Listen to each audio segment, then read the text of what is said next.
Now, hopefully you got the bit of writing that came up on that screen. Who do you want to lose?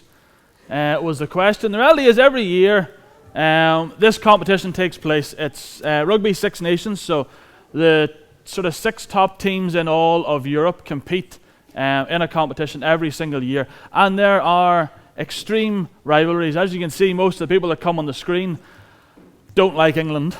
I can say it because I am half English, so I don't really mind. All right, but the reality is there is rivalries, and it's the same in other sports. You know, people who support Liverpool or Manchester United or Man City or, in my case, Chelsea, and have done all my life. I'm not one of these boys that have come on since the money appeared. But there's this rivalry that they don't like each other. Yet there's something that happens in World Rugby every 4 years that is quite strange and quite odd. And it all revolves around this badge that should come up. Who knows who that badge belongs to, or what team that is? Yes, gentlemen? No. Lions, yeah. The British and Irish Lions. You can see in the logo, right, and I have one of their jerseys with me as well. There we go. So we have the logo, all right, and in the logo we've got England, Scotland, Wales, and Ireland. And they all play for the same team. Now I'm going to leave this here. There we go. It'll sit for now. But they all play for the same team. They put aside all their rivalries that there have been for the last 4 years, and they all work together. They all work for one goal. This year, they're in New Zealand, and they're trying to beat the New Zealand All Blacks. And they all work together. There's no rivalries. The reality is they were playing yesterday, and there's a few Englishmen playing for the team. I will happily cheer them on because they're playing for the Lions. And you watch the fans that go there all the time, travel all over the world with them. They will cheer them on regardless of what one of the 4 nations they come from. And everything changes when they put on that jersey. They unite as one. Now, what has this got to do with our theme today? The idea of who is our neighbour. Well, the reality is, boys and girls, this is a really important thing, and the whole thing will sort of come apparent in a second, or how we are to look at helping those. Jesus answers this question, who is my neighbour, with a story. Who knows what the story is? Yeah? The Good Samaritan, yeah. And Jesus really, what he's answering in this question, when the person asks, who is my neighbour, he's saying, who am I supposed to love? You know, is it just the people that live on my street corner? Is it the people that live a bit further down the road? Is it the people that live on the other side of the world? And Jesus tells this story. And he says, firstly, the reality of what we're told is that the world that we live in is very much me first. I have to be the one that gets everything. I have to be the one that has it my way. And Jesus says, well, that isn't the way it should be, especially not for those in the church. And what he says, he starts to tell this story. And he tells us that a man goes on a walk, he's heading from one city to another, and he gets attacked. He's lying at the side of the road, he is very injured, he can't get up. And we hear of 3 different people. Who's the first one that comes along? Do you know? Yeah? No, not God. We're close though. A priest, yeah. Basically, a minister. Minister comes along, he sees the man lying on the ground, and he walks away. Doesn't look at him. Next one to come along. Well, he's a Levite. Now, if we're trying to figure out what a Levite is in today's terms, all right, it's Alistair. Sort of an intern, an assistant, a dog's body, who helps the priest out, or the minister out, and he does the same thing. He walks on by. He doesn't want to touch the man that's lying on the ground. Now, there's many different reasons why they do that, but the reality is they just leave a man there who is injured, and they're supposed to care for him. Then, the tradition would have been at this point in the story that Jesus would have talked about a normal church attender, someone who comes along every week. And it would have been, yeah, look, the ministers aren't as good as they should be, but we as the normal people, well, we do what we're told to do. But he brings someone else into the story. Who is the third person that appears? Who have we got? Yep, the Good Samaritan. The Samaritan appears. Now, let me tell you a little bit about this Samaritan, or about the Samaritans. The Samaritans are the mortal enemy of the Jews. So this is the people that Jesus is part of. They do not like each other. They have been fighting for over 400 years at this point. They do not like each other, and the last thing the man on the ground really wants is a Samaritan to come along and help him.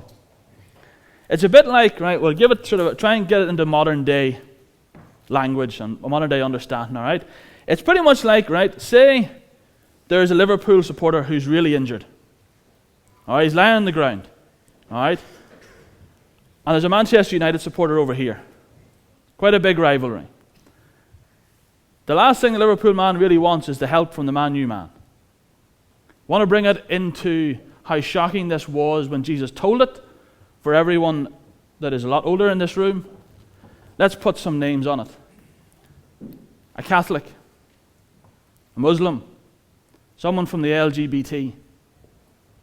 That's how shocking Jesus wanted this to be. That this is the person that actually helps, not the people that are supposed to help.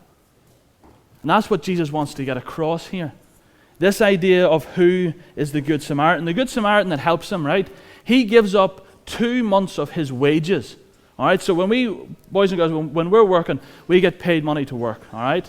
Which is a wonderful thing. But this man takes 2 months of his work. So that's over 60 days of work. And he pays for this man to be made better. He gives everything he has over to him. All right? It's completely unexpected. It's not what the story is supposed to be about. It's not the way they think it should go. When they talk about who is my neighbor, well, they want to help their fellow Jew, but they don't want to help the Samaritan. And there's a big challenge in this. When we come to this question, who is my neighbor? God tells us everyone is our neighbor, regardless of who they are.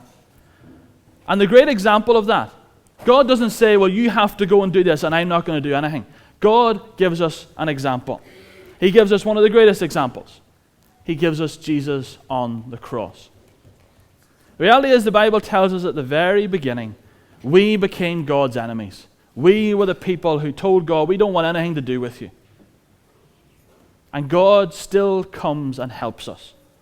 He comes in Jesus and he dies on the cross for us. He fulfills our greatest need. We are as far away from God as we can be. And God turns around and says, look, I'm going to make everything okay. I'm going to die on the cross for you. And if you trust in me, if you allow me to help you, like the injured man allowed the Samaritan to help him, then God will help us. And the challenge today is, do we trust him enough to help us? Will we allow God to help us? But then out of that, we are then challenged as people who follow after Jesus. The Samaritan saw someone who was in need. He didn't see that he was a Jew. He didn't see that he was from a different background or anything like that there. He saw someone who needed help. And he gave it to them. And the reality is, as the church, as those who follow after Jesus, we are called to do the same. We are called to help no matter who they are or what background they come from. We're called to trust in what God has done for us and love them as God loves us. I want to go back to a second to this jersey, all right, to this badge. I don't know whether it will come up on the screen again. Yes, it will. There we go. This badge again, right? The reality is, if those 4 countries came together as one team, all right, and they decided, well, the English over here, we're going to play our way, and the Irish, well, we're going to play our way, the Scots are going to do their thing, and the Welsh are going to do theirs, then the team wouldn't work.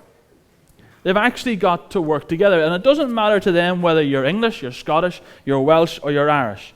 When you put that jersey on, you're playing for that team. And only that team. And you give everything you have for it. As followers of Jesus, as those that call ourselves Christians, we are called to do the same. We are called to love one another as Christ has loved us. And we're not called just to love one another in this building. We're called to love those who are outside, those who need to hear about what God has done. 3 times today, the boys and girls, you have read the 2 greatest commandments. Like Jesus tells us there are. There are 2 commandments. What are they before I bring them up on the screen? What are the 2 greatest commandments? Yeah?